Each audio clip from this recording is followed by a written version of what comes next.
Oh, the butcher and the baker and the people on the streets, they go to meet the Mets. Oh, they're hollering and cheering and they're jumping in their seats. Where they go to meet the Mets. All the fans are true to the orange and blue, so hurry up and come on down, 'cause we got ourselves a ball from the Mets of New York town. Give 'em a yell, give 'em a hey, and let 'em know you're rooting and you stand. Come on and meet the Mets, meet the Mets. Step right up and meet the Mets.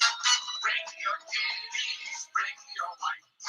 Guaranteed to have the time of your life, because the Mets are really solid the ball.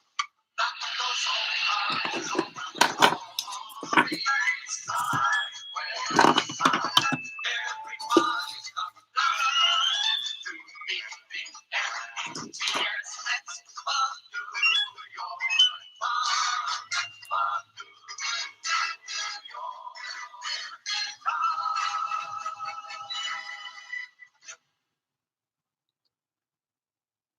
Hey, welcome everybody. This is CP Cards and Dice, Sunday morning, 2020, and we're replaying our 1969 Mets Game 3. This game was played on April 10th, 1969. It was a Thursday. It's a day game played on grass at Shea Stadium. It's the Expos at Mets. It's going to be Larry Jester, 1-6 with a 5.49 ERA, against Gary Gentry, 13-12 with a 3.43 ERA. So I would say that the advantage goes to the Mets, but you never know in baseball. The Mets in our this is the first series, and the Mets record right now stands at 2-0. They won the first two games, and I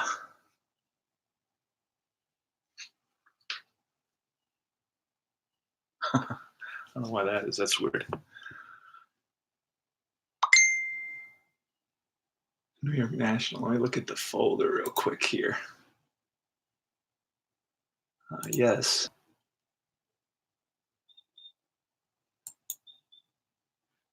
There's two games there. Huh. Weird.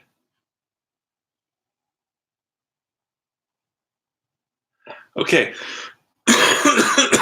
So we're about to get started. It's going to be 1969. You know, when I started streaming, a lot of what I did had to do with the year, you know, and going back in time and reliving that time. 69. What happened to 69? Well, a few things happened. The Woodstock, Charles Manson, the Trans Am, and the first Concorde test flight. That supersonic jet that could cross the Atlantic in 3 hours. PBS began in 1969. We landed our first man on the moon on the Apollo 11. Movies, popular movies of the day. Love Bug. I remember watching that as a kid. Butch Cassidy and the Sundance Kid. What a great movie. I saw that in the movie theater. Robert Redford and Paul Newman. They were superstars. And Where Eagles Dare. Clint Eastwood. And going after the Nazi headquarters. I love that. That was a great, exciting movie as well, to spur imagination, you know, for so kids could play on the tabletop with their toy soldiers or action figures or whatever it was. It was a different time, a different era. Ben, good morning, Sensei. And we're going to get started with our game. We're playing Payoff Pitch. The way you start Payoff Pitch is you get a 2d6 for the pitcher and then 2d10 for the batter. And that's going to give you a result off the batter's card. But it goes through the pitcher's card, so there's a constant interaction between pitcher and batter. And it's Keith Hernandez who says that baseball is about a battle between the hitter and the pitcher. And you can read that in I'm Keith Hernandez, his book, his autobiography. He's a color commentator, former MVP of the National League in 1979. He's a longtime Stratomatic tabletop player, Still plays Stratomatic. He's one of us. And let's go over the lineup real quick, and then let's start rolling. It's going to be Maury Wills at shortstop leading off. Gary Sullivan, the second baseman, batting second. Batting third is Le Grand Orange, Rusty Staub. Mac Jones in left field, batting cleanup. Bailey, the first baseman. Jason Bateman, the catcher, batting sixth. Batting seventh is Coco LeBoy. Batting eighth is Don Hahn. And batting ninth is Larry Jaster, the pitcher. And let's get started. I'm going to roll 2 six-sided die. That's a 7, so that's going to be a ball that's put in play by Wills. And a 70 is going to be a ground ball to second base. That's Boswell. Over to first baseman Jones, Cleon Jones. And that's 1 out.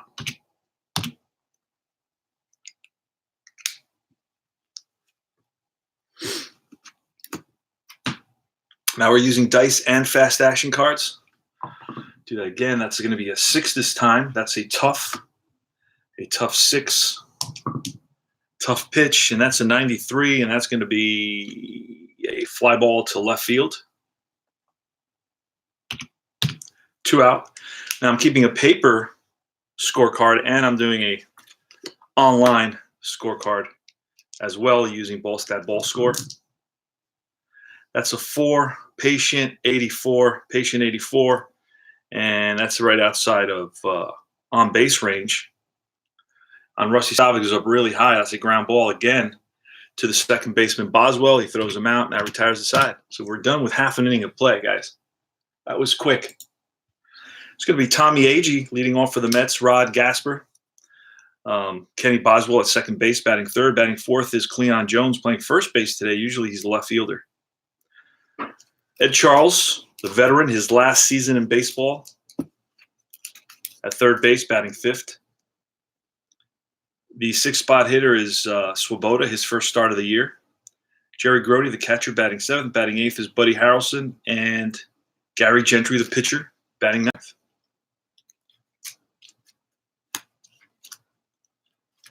Here goes Tommy Agee. That's a 6 ballpark, 57 against a lefty is 23. So we're going to be in play. And that's going to be on the left side. And we're going to have to roll for that. And we roll. Oh, that was almost a hit. 85. That's going to be an out. Ground ball to short. That's Wills. Throws him out. 1 down.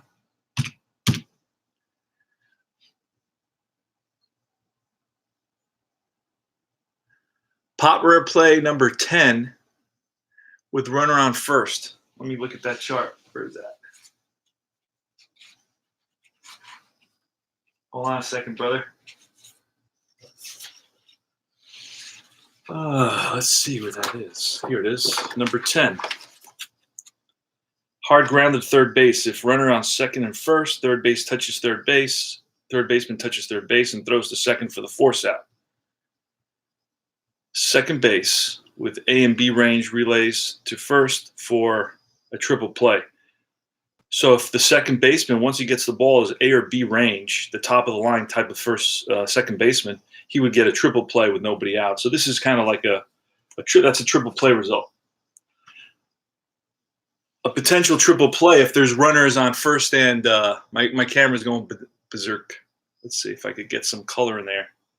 It'll settle down.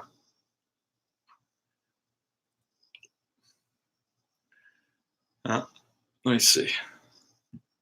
I may have to move it around a little bit. Put it down there. It focuses in on the color. I think it's easier. And I got washout here. I got some washout on top. Hold on a second. I got some issues. And we don't want to get into any big I got some issues there. That's better. You can see stuff better there. All right, so we have to go that way. You can see the card now. All right, so it's ground ball by Tommy Agee. There's 1 out.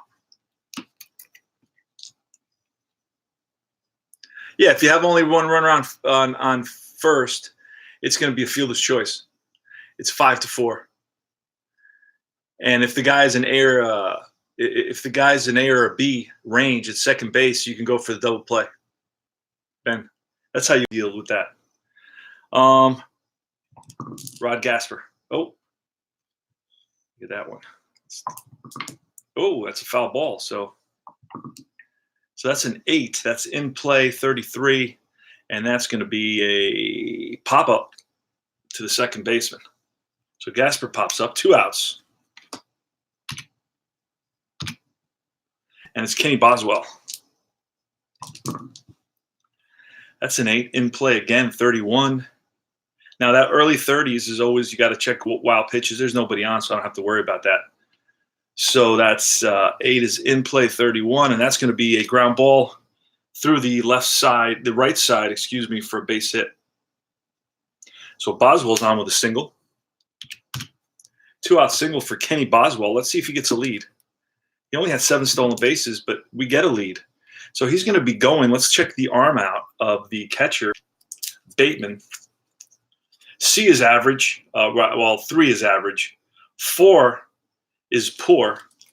So he's looking at a very good chance to steal. We're going to pull a card. We're going to look at the stolen base section, and he is very good, safe at second base. So Boswell steals second. He's in scoring position now, which is you want if you're the Mets. And it's Cleon Jones because he's your big hitter. Here's the pitch to Cleon Jones. That's a 5. That's going to be tough. A tough 11. That's strike 3. So Jaster bears down and gets Jones to strike out. Mets leave 1, score none, and at the end of 1 inning of play, no score in this game. Let's move that out of the way a little bit. It's going to be Gary Gentry against Mac Jones. Gary Gentry against Mac Jones. That's a 4, a patient 30. And a patient 30 is going to be ball 4. Got to remember to look on the left side of the card for Jaster is a lefty. And let's see if this guy can steal. We're going to try to get him to steal. That's a 10, so that doesn't count. I'm going to re-roll that. That's an 8, a patient 74. And that's going to be a fly ball to center field, 1 out. So it's a walk. That's a fly ball center field. 2 out. I'm on 1 out, excuse me. Bateman. That's a 10, tough, a tough 54. And that's going to be a single.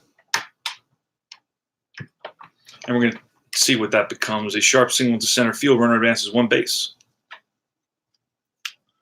So first and second now. Bateman on at first.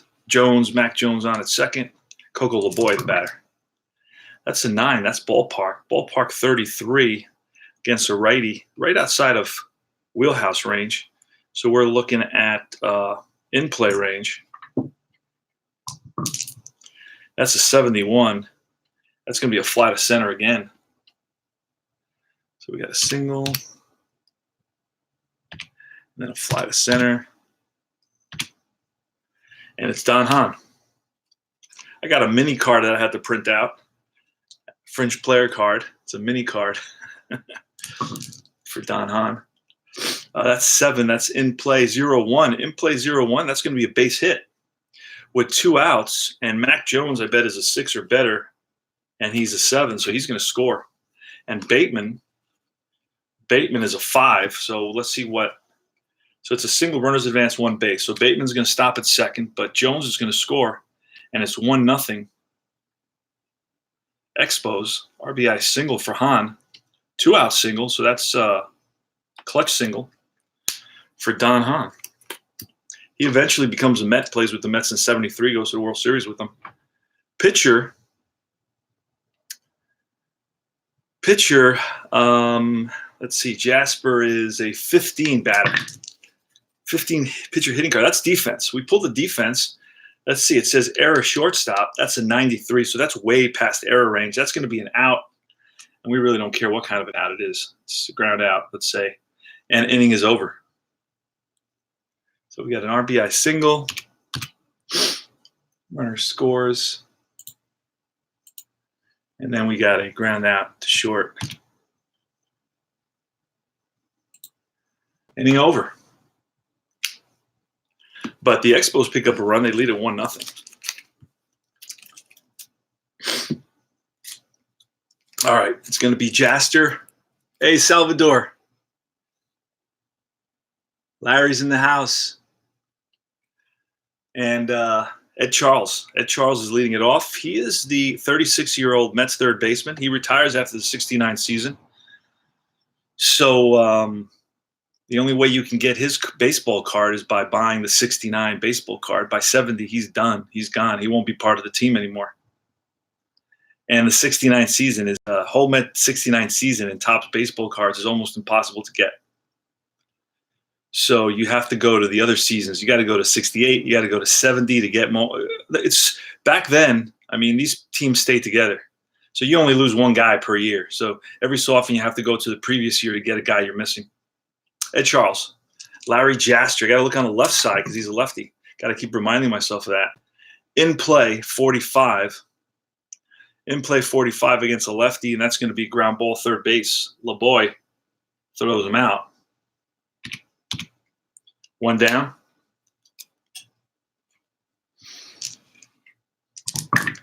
Ron Swoboda. That's 8. That's in play, 87. And that's going to be a ground ball to short. Wills. 2 down. This game plays very, very quickly once you get the hang of it. So the 2D6 is a 9. That's a tough pitch. Let's see what Grody can do with a tough pitch against a lefty. Not very much. It's going to be a fly ball, pop up to the right side. And that's going to retire the side. Ooh. Got to undo that. Hit the wrong button. Went a little bit too quick. And 0 W. There we go. All right. So it's the top of the third inning.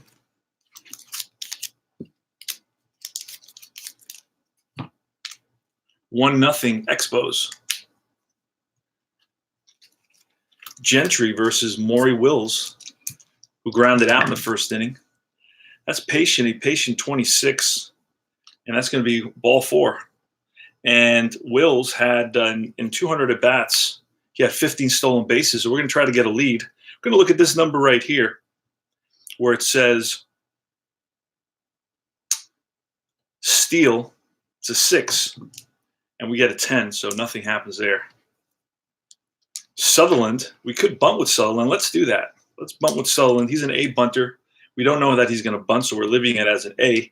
And that's a successful sacrifice to this third baseman. So it's going to be third baseman Charles to Boswell covering first. So it's an H. It's a SH. So you got to walk, and then you got a successful sacrifice. Runner in scoring position with only 1 out, and now you have Legrand Orange, and he's always clutch. Always clutch.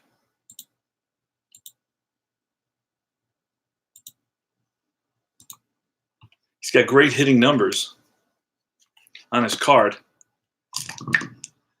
That's a 9. That's ballpark. Ballpark 59 is outside of wheelhouse range. So we roll for in play 43 in play, and that's going to be a ground ball to third. Charles looks Wills back, and that's a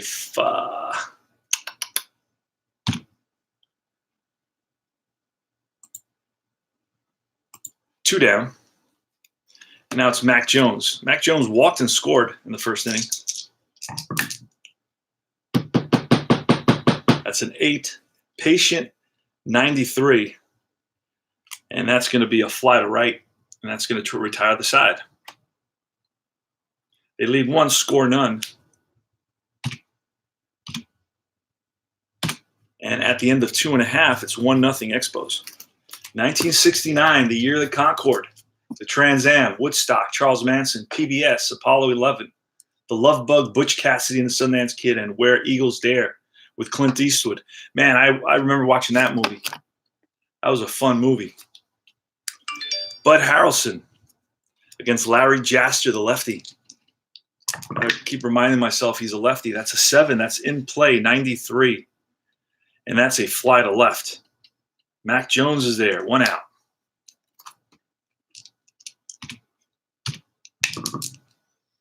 That's a 7 in play, 55.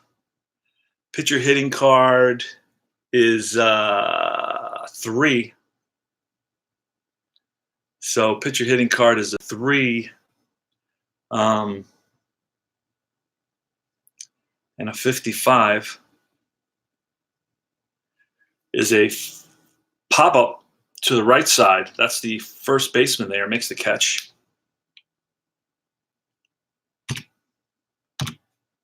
Two down. We're in the bottom of the third, 1-0 Expos. Jaster versus Agee. That's a 10. That's a wheelhouse. A wheelhouse 43 against a lefty. That's a deep drive to left field. Back goes Mac to the track, to the wall. It's out of here. Tommy Agee ties the game. Tommy Agee hit 26 home runs for the Mets. He was their power hitter in 1969. Ties the ball game up with his first home run of the season. Rod Gasper. That's a 9. That's a tough 41, and that's going to be right outside of hit range. Right outside of hit range. Just missed it. That's going to be ground ball to third. LeBoy up with it, throws him out, and that retires the side. But the Mets pick up 1 run on the big home run by Tommy Agee. They tie up the ball game. Top of the fourth now, all tied at 1. Gary Gentry against Bob Bailey. That's a 9. That's ballpark. 53. That's going to be in play. Have to roll a 2D10 again. That's a 0-9. In play 0-9, and that's going to be line base hit to left. And left fielder Swoboda plays it on a hop. Bateman.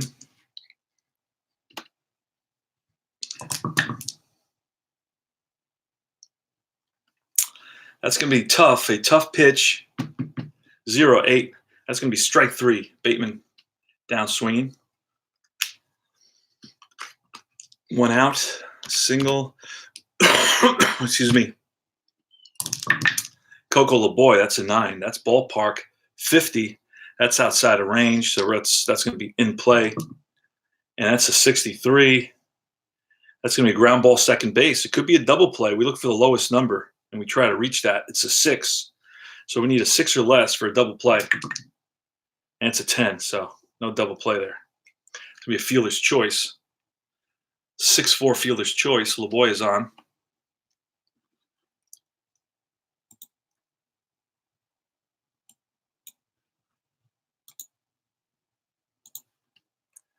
Two out. LeBoy's on at first, and it's Don Hahn. He's got an RBI single today, 7. That's in play, 69. And that's going to be a fly ball to center, and that's going to retire the side there. So after 3.5, it's all tied at 1. Nope, no revolving door. These guys are basically the same lineup for the first 3 games of the season. So it's very easy to play. It's very easy to recreate these earlier, 60s, 70s, even 80s, but not as much as the 60s and the 70s, where basically the lineups I had in my 76 Yankee replay, I had to go 10, 11 games before I found them to use a third relief pitcher. So it was the same 2 relief pitchers for like 10, 11 games until I found the third relief pitcher after going forward 11 games to see who else was on the roster at that time. Kenny Boswell, Leon Jones, and Ed Charles here in the bottom of the fourth in a 1-1 game. Expos game 3 of the season. And that's going to be a 5. That's a tough 26 against a lefty, and that's going to be a strikeout. So Boswell down swinging, curveball gets him. Cleon Jones. That's a 12. That's patient. A patient 85. And that's a grounded to short. Wills to Bailey. 2 down.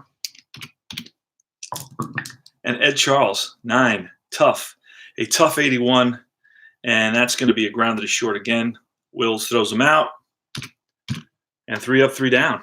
Easy inning, easy peasy inning for Larry Jaster, who was 1-6 with a 5.49 ERA. So he's nothing to write mom home about. Top of the 5th, Larry Jaster. It's a 15-pitcher hitting card, 452. So a patient 52, and that's going to be a ground ball up the middle and through for a base hit. And Will's going to bunt. And that's a successful sacrifice back to the pitcher. And Gentry gets it over to first. And you got a go-ahead run in scoring position now. So I do a lot more bunting with these earlier seasons than I do with the later seasons. Don't do much of it with the American League. I do a lot more of it with the National League because the pitcher's batting. And that's going to be a sacrifice hit. That's 1-4. Assist pitcher. Put out is to the catcher. Oh, no, I'm sorry. Put out is to the second baseman. All right, so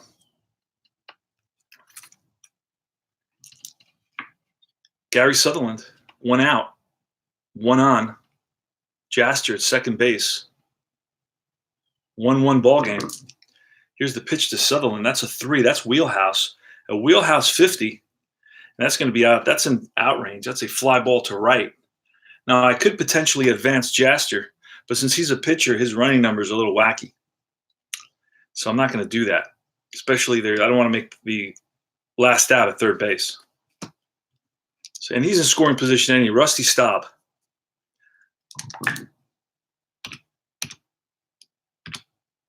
Rusty Staub now. That's going to be a 5. That's a tough out. That's the role that the Mets wanted for Gentry. Tough out, 46. And that's going to be a ground ball third base. Charles up with it, fires to Jones at first, and that retires the side. So the Expos leave the potential go-ahead run at first base. And after 4.5, it's 1-1. Jaster is going to face Ron Swoboda. Ron Swoboda, muscular fella. Been with the Mets for a couple of years now. And that's a 9, tough, a tough 93. And that's going to be a fly to left field. What was that now? 5-3. That's okay. And then a fly to left. And it's Jerry Grody.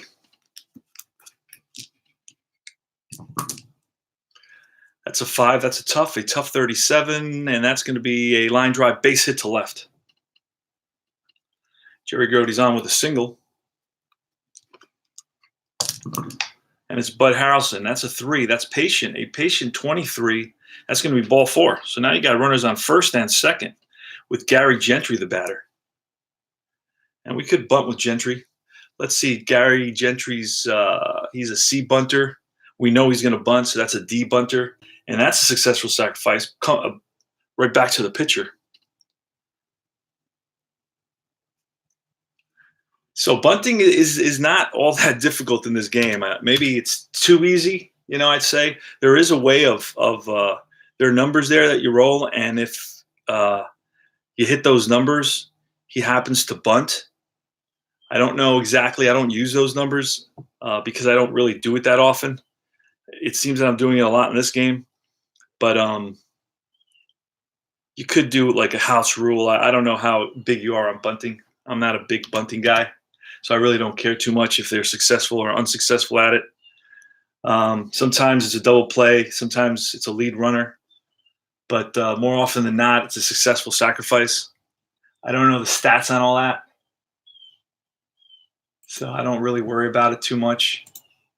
But it's going to be a comebacker to the pitcher. I know back then they knew how to bunt. It's not like today.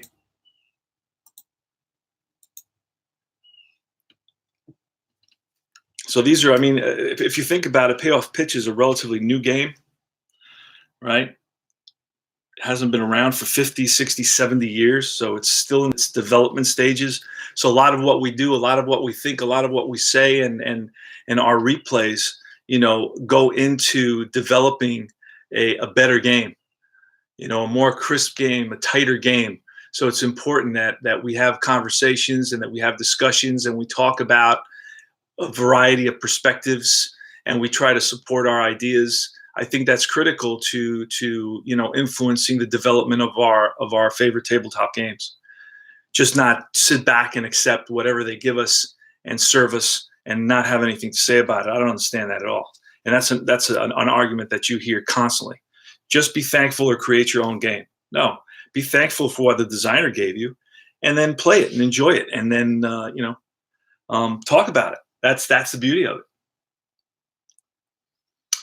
Tommy Agee with runners on second and third now. 2 outs. Here's the pitch. It's 1-1. The score, Larry Jaster. That's an 8 for Jaster. That's in play. An in play 76. And that's going to be a fly ball center field. On the run is center fielder Hahn, and he chases it down, and that retires the side. So the Mets had an opportunity there, but they failed to capitalize. 1-1 after 5. And it's going to be Gentry's going to face Jones, Bailey, and Bateman. Mac Jones. That's an 8. That's patient 21. Patient 21, ball 4. So the go-ahead run is on at first. Mac Jones is going to try to get a lead. And he does not. We needed a 4. Bob Bailey. And that's going to be a 6. A 6 is tough. A tough 0 run. Strike 3. Bailey strikes out. John Bateman, catcher. Foul ball. Souvenir for a lucky fan. That's a 9. Ballpark. Ballpark 49. That's going to be in play. 1 to 20 is a hit. We roll at 83. That's nowhere near. It's a ground ball to short. The lowest number is an 8. So if we roll 8 or less, and we do, so it's going to be a 4-6-3 double play. Mets are out of the inning.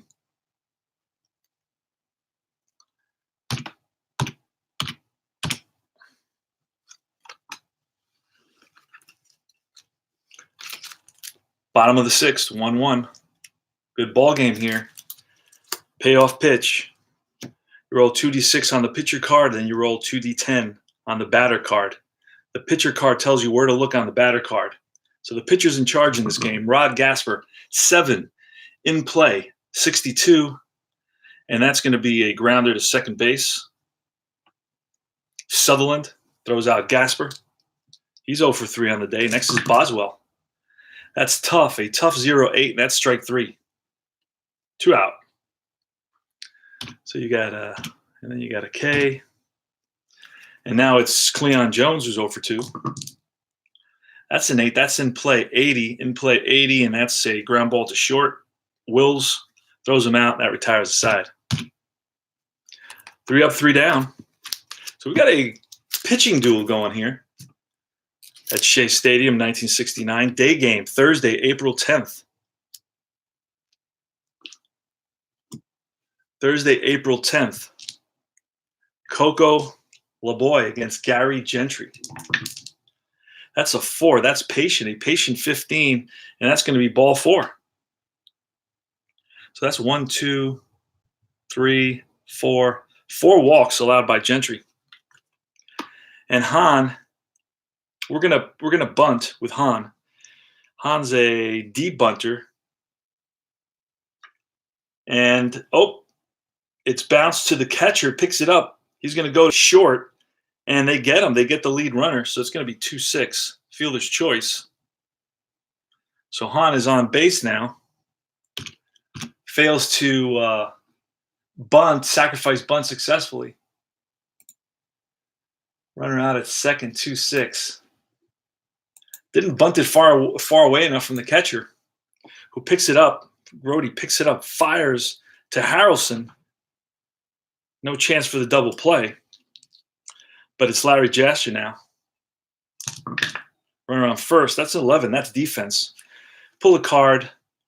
Error shortstop. Error, potential error Harrelson. And it is going to be an error Harrelson because it's a 1-2. And that, no matter what, where's the, you see? It goes to 1 to 25. Is the best that Harrelson could be would be a 5 error. And that would be 1 to 25. And that's even below that. So if he was the best possible fielder, he would still make an error on a roll that low. So we're going to see what kind of an error. We're going to go here to the error section against shortstop, 1 base error. So he basically boots the ball, runners on first and second. E6, I'm going to write that in for the Mets. An error there. I'm going to put an error for Harrelson. Okay. So now there's a little bit of excitement going on here. Top of the 7th, runners on first and second, only 1 out, and it's going to be Maury Wills against Gary Gentry. So that's going to be reached on an error shortstop.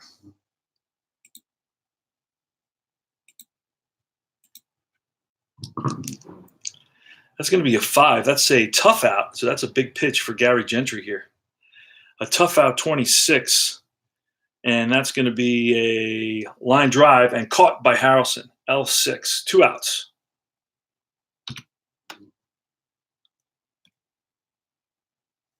Mm-hmm. 2 outs, and it's Gary Sutherland. Runners on first and second.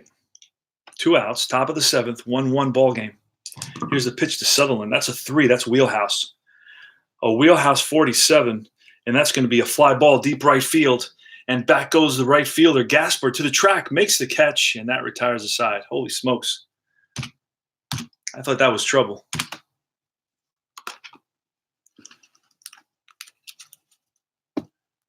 Sports Time Machine. How are you, sir? He was playing the 77 Yankees, I believe. I was watching that.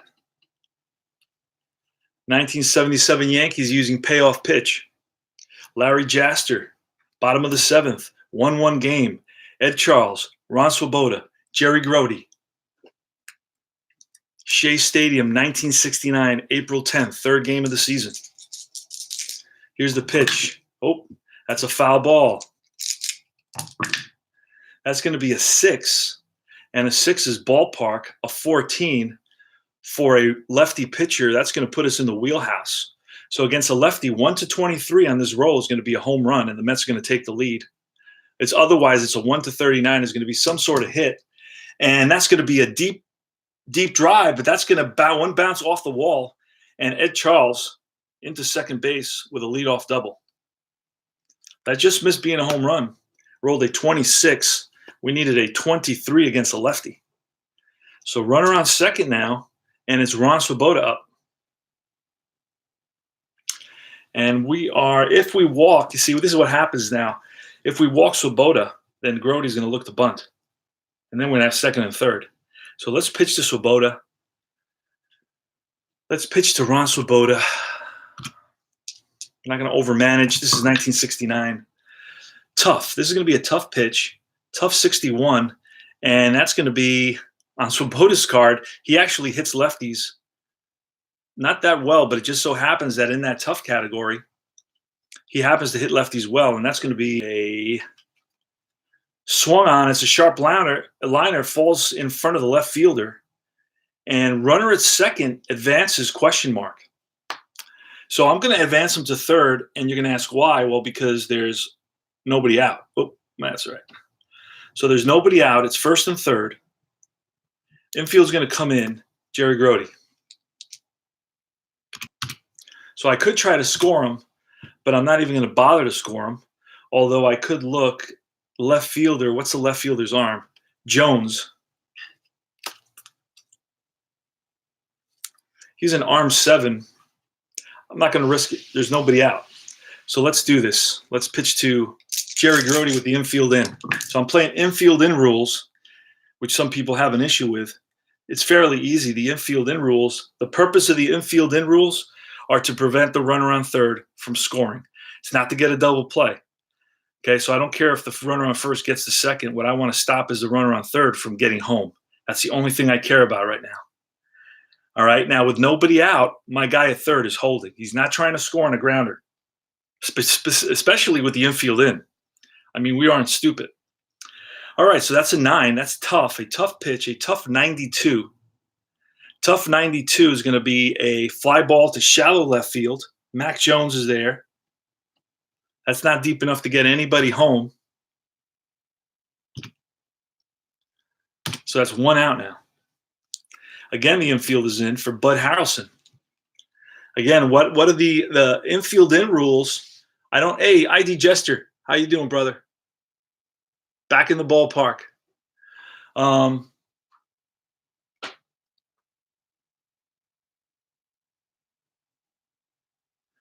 Yeah, left or right-handed pitcher, left-handed pitcher, right? So when you check the ballpark, left or right on the batter, not the pitcher. Well, it says left. If you look at the card, versus left-handed pitcher versus right-handed pitcher. See that? I noticed that. I noticed that the other day. Did you notice that?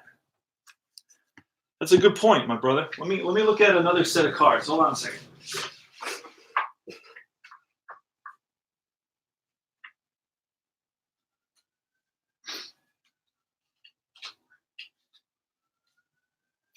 Look at this. Hey, ID Jester, take a look at this, brother. 2015 Chicago. You see, we just found an issue.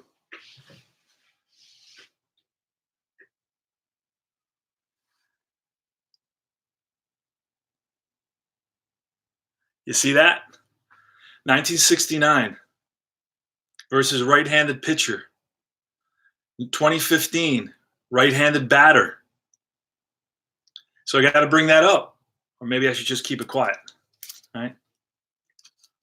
So we got to find out what's the answer to that. Okay, but lucky enough, I mean, Shea Stadium, it's pretty close. It's within 10, so it's not going to make a big difference. But in parks where it makes a big difference, that matters. All right, so our situation right now is first and third, infield in, Larry Jaster. Bud Harrelson, 1-1 game, bottom of the 7th. 9, tough 48. Tough 48, and that's going to be a line drive into left field. One runner on second is going to score. There was a runner on third, and the other runner advances 1 base. So RBI single. Mets take a 1-0 lead. Buddy Harrelson. And runners on first and second, 1 out. Gentry is going to bunt. Kind of bunter is Gentry again. Where is he? Where did I put his card? He's a C bunter. He's a D bunter because everybody knows he's going to bunt. And it's a successful bunt to the catcher. Picks it up, fires to the second baseman covering. 2-4. So it's an RBI single. Run scores. Mets are up 2-1. Buddy Harrelson comes up huge. Next batter, pitcher. Sacrifice hit. Both runners move up. Second and third now. So it's going to be assist, catcher, put out, second baseman.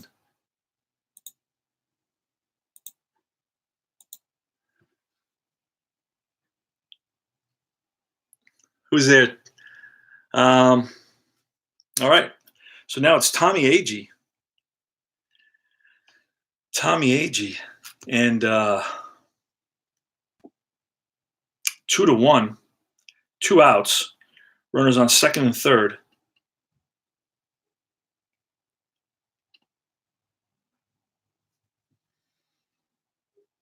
Do we pitch to Agee, who hit versus lefties 273, or do we pitch to Gasper, hit 263, about the same? Let's face Agee.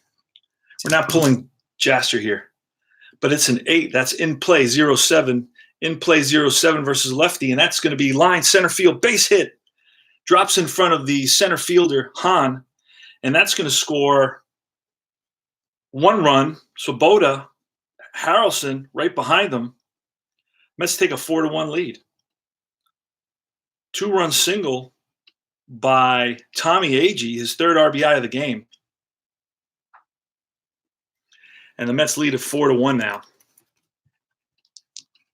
Gasper.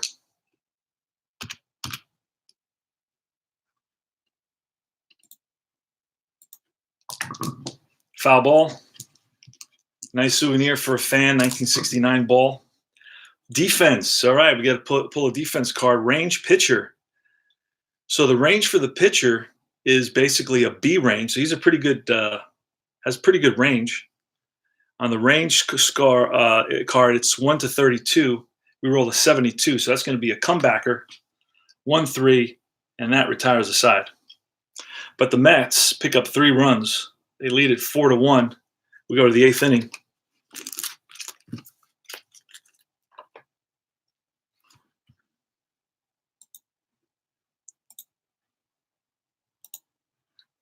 It's going to be Rusty Staub leading it off. Rusty Staub, Mac Jones, and Bob Bailey. And that's a 6, a tough 23. And that's going to be a ball that's ripped into the gap in right center field. And Staub's going to stroll into second base with a leadoff double. 4-1, Mets. And it's Mac Jones, that's a 7. That's in play, an in-play 56. And that's going to be a ground ball to third. Charles looks Staub back. Doesn't advance. Hate when I do that. Because Ballstat gives you an automatic advance. So you got to fix that every time. Let's see, 5-3, but no advance because he looks him back. It's a 20% chance that a runner advances to third on a ball hit to third base. So it doesn't happen that often. Bob Bailey. And 5, that's a tough out. 46, that's strike 3. 2 outs. And John Bateman. He's 1 for 3 on the day. That's a 10. 10 is tough. Tough 21. Strike 3, back-to-back Ks. And that retires the side. They leave Legrand Orange stranded at second base. And it's the bottom of the 8th. Mets are up 4-1.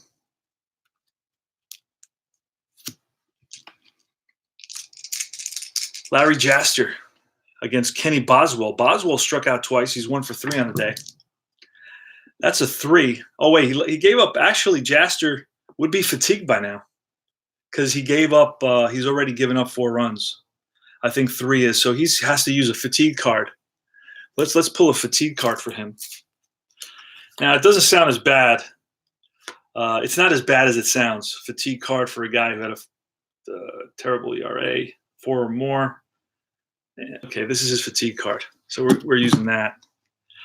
Boswell, 3, in play, 59.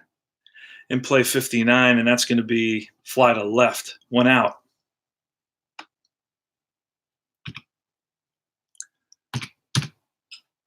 Next is Cleon Jones. See if he can get a hit here. 11 is defense. Pull a defensive card.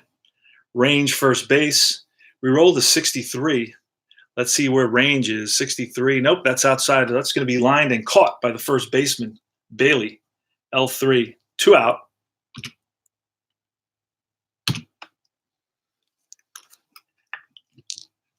If I go too fast on something, let me know because I know a bunch of you guys are learning this game. Cleon Jones. Or I'm sorry, Ed Charles. We're using a fatigue pitcher card. 8. Patient 10, and that's going to be ball 4. So Ed Charles walks. He's 1 for 3 with that walk. He hit a double and scored a run. Ron Swoboda 1 for 3, singled and scored a run. And that's a 4. That's a patient 50. Patient 50 against a lefty, and that's going to be oh, wow, look at that. So that's patient 50, and that's going to be a ball that's pulled down the line into the left field corner. After it is Jones, rolls away from him. Swoboda around to score is Charles. Swoboda is going to go for 3, the relay, and he is safe. Safe with a 2-out RBI triple. And it's Jerry Grody, 5-1.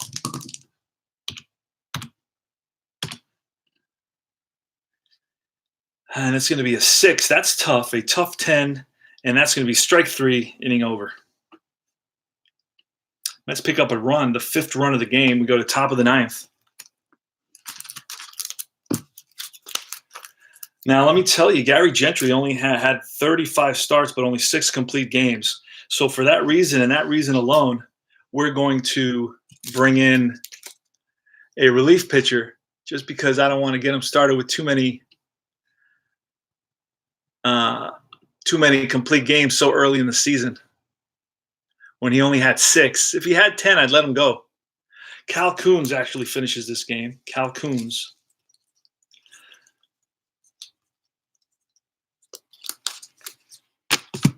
Okay, so Cal Coons is going to come in. And that was a strikeout at the end there. And this is how we're going to do that. He's going to pitch to LeBoy, Hahn, and then a pinch hitter. Let's get Coons to come in. New pitcher.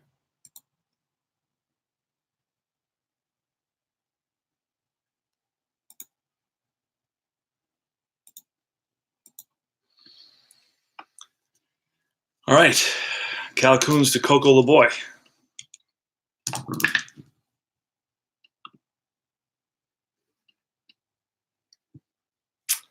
That's 7 in play.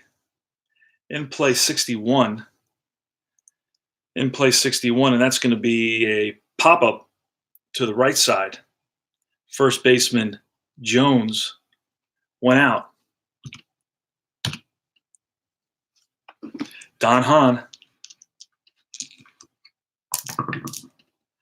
That's a 6. That's tough. A tough 94. Strike 3. 2 out.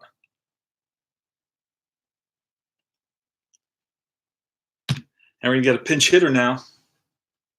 Who's it going to be? Who's the pinch? Who played in this game? Let's see. Who pinch hit? Bosch.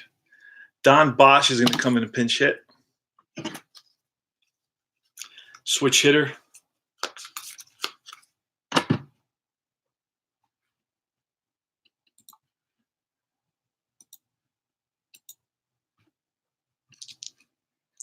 Here's the pitch to Bosch for the final out, potential final out. Mets are up 5-1. They're going to win their 3rd in a row. They're going to sweep the Expos in the first series of the season. That's 7. In play 60. In play 60 is going to be a ground ball, second base.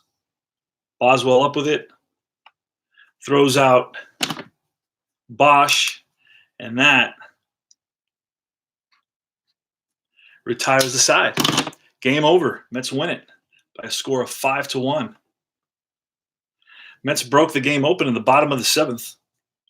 Charles led off with a double, followed by a single by Swoboda. That put runners on 1st and 3rd. A shallow fly by Grody, and with the infield in, left those runners at 1st and 3rd. And then up came Buddy Harrelson, and he lined the single to center field. And that drove in Ed Charles, gave the Mets a 2-1 lead. With runners on 1st and 2nd, Gary Gentry sacrificed them both over. There were 2 outs now, and then the big hit came from Tommy Agee. Line drive to left field, and that drove in both runs, and that gave the Mets a little bit of more breathing room and made the score 4-1.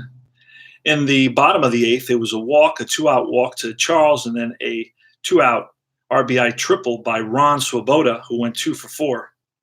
And the Mets said that was the Mets' 5th run. And I wrote that in the wrong way. Okay, 5-1. Wrote it backwards. And the win is going to go to Gary Gentry. He's going to get the win. Larry Jaster is going to get the loss in this game. And let's do the info here. Let's see. That last out was a ground out. And that's the ball game. So we're Let's fill out the last information. End game. Loss goes to Jaster. Win goes to Gentry. No save in this game. Game was played on the 10th at Shea Stadium. And we're going to save the information for both teams. Well, let's get the other information for the other team. And that's it. And I'll run over the box to go over the box score with you real quick. Line score was Montreal, 1 run, 5 hits, no errors. Mets, 5 runs, 8 hits, 1 error. Jaster gets the loss. Gentry gets the win. He's 1-0. Went 8 innings, 5 hits, 1 earned run, 4 walks, 4 strikeouts. Kuntz came in, finished it up, 1 inning, 1 strikeout. And that's all for 1969 Mets Game 3. The next series the Mets play, I'll tell you who that's with, and I think that's a pretty big matchup. I believe it's a Gibson-Seaver matchup. Let's check this out. They play St. Louis at Shea. No, it's a Carlton. It's a Carlton Kuzman. Oh, that's going to be a great series. And that's going to be a great matchup, pitching matchup. Carlton Kuzman. So we got to see that one. So let me set that up, and I will be back a couple hours with another game. Contact me however you choose to do that. Another Mets victory, my friend. They're 3-0 to start the season. Let's see the impact of injuries. You know, I don't play injuries because I play actual lineups. And Gil Hodges did a lot of platooning. He had platoons at every position almost. He really believed in that. Yes. Let me look at outfielder's arm in relation to so Bosch, let's say he was let's say he's playing center field. He plays center field. He's an 8 arm in center field. So that's good if you're a base runner. You want, in other words, that's bad if you're an outfielder. You don't have a good arm, because anything below that 8, right, is gonna potentially be an opportunity for the runner to advance or to score from second base. So let's look at a particular runner. Let's say Mets. Where are my Mets? What do I do with them? Here they are. Okay, so let's say Bud Harrelson. Let's say Bosch is playing center field. He's got an 8 arm, and Harrelson is running at a 7. So 7 or less, Bud Harrelson's going to score. Right? Actually, I believe it's 6 or less. 7 and 8, it's going to be off this chart. Sometimes I mess up on that. Just to simplify it, I make it like, I don't think too much about it. Let's see, there's a chart here. And it says it right there. Okay. So this is the chart. This is the base runner advance chart. So let's see if we can see. Yeah, we can see that. Okay. So roll 2d6 and compare total to lead runner's run and fielder's arm rating. If total is equal to or less than both, okay, the runner is safe. If the total is greater than both, the runner is out. If the total is greater than 1 rating and equal or less than the other rating, then the roll 2d10. So we need less than 6 for him to score, more than 8 for him to be out. We roll a 4, so he scores. We roll a 7, that falls in between both of them because it's a 7 and it's an 8. So now we're going to roll on this chart, the runner advancement chart. See that? So if it touches either one, and I think sometimes I misplay that on the double play. I'm not sure. I don't care that much about it. It's not the end of the world for me because I kind of make the same mistake for both teams, so it kind of evens out. But if you really read it very, very carefully, you can see how it is. So now I would have to roll 2d10 because it falls within the 7 and 8. So basically it's this part. If the total is greater than 1 rating but equal or less than the other, then roll the 2d10. So let's roll 2d10 and see what the result's going to be. 5-5. So it's going to be a potential wild throw. So roll 1d6. If higher than the outfielder's E rating, what is Bosch's E rating? It's a 2 at center field. So we roll. If it's higher than, it's a throw is wild. Runner safe at base and advances an extra base. All runners advance one extra base on throwing error. So this could be a wild throw by Bosch in that number. Let's say I roll a different number. Let's say I roll a 75. 75, he is safe at home. So Bud Harrelson is trying to score from second. We're using his arm rating of 7, Bud Harrelson's speed of 7. Now, if there's 2 outs, he scores automatically from second base. So there's not even this situation. This is only in case there's a choice situation, right? But let's say there's a choice situation and you choose to try to score. Then that's when all this factors in. So let's roll again. Let's see if something else happens. 87, he is safe. 11 to 45, he's out. Roll a 62, he's safe. 69, he's safe. 99, he's safe. I was just rolling high numbers. 97, 85, just rolling high numbers. All right, 0-8, potential drop. Roll 1d6. If higher than the fielder's E rating, the fielder dropped the ball and the runner is safe. So that could be I guess the player you're throwing to, perhaps. It's not totally clear. But again, that doesn't happen very often because this is a choice chart. This is when you get this right here. Look, see? Single, runner on second advances, 1 base plus choice. So then you look at the outfielder's arm, and remember, the first time I rolled, he was safe automatically, so I wouldn't have had to go through all this. Trust me, I can play a whole week and not go through this chart because with nobody out, I hold, and with 2 out, he would score automatically. All right, so there's a lot of abstraction in this game, which is good. It makes it flow. It makes it move faster. But you do have this aspect of that going on there. Let me look. Okay, so hits to outfield are not auto advancement. You need to factor in the arm. Only when it says choice, question mark. Otherwise, it tells you right here, runner advances 1 base. Runner on second advances 1 base plus choice. So now you can choose to move 1 extra base. And that's when all this factors in, the arm, the speed, and all that. If there's 2 outs, all this is null and void because from second base, he's scoring because he's 6 or better. That's like a good base runner. He's going to score from second base. He's running already with 2 outs. He's running on contact. So there's not going to be a throw to the plate. All right? So that's, only on choice. Okay? Now, ID Gesture has got a system where choice is in play all the time, it seems. All right? Because he likes it that way, and I respect that. So you can always check out his, talk to him about his chart. You can contact him on YouTube, I guess, and he'll get you that chart. But then basically he's using this all around the field. So if you anytime you want to go from first to third, you can, but you're gonna have to check the arm. You're gonna have to check the speed, and he's got a couple of modifiers, I think, in those rules that he created. All right. And that's about it. So a game is abstracted in many ways. It moves very fast. There's a lot of things you don't have to figure out or calculate. So as you saw, I haven't used this chart in a while.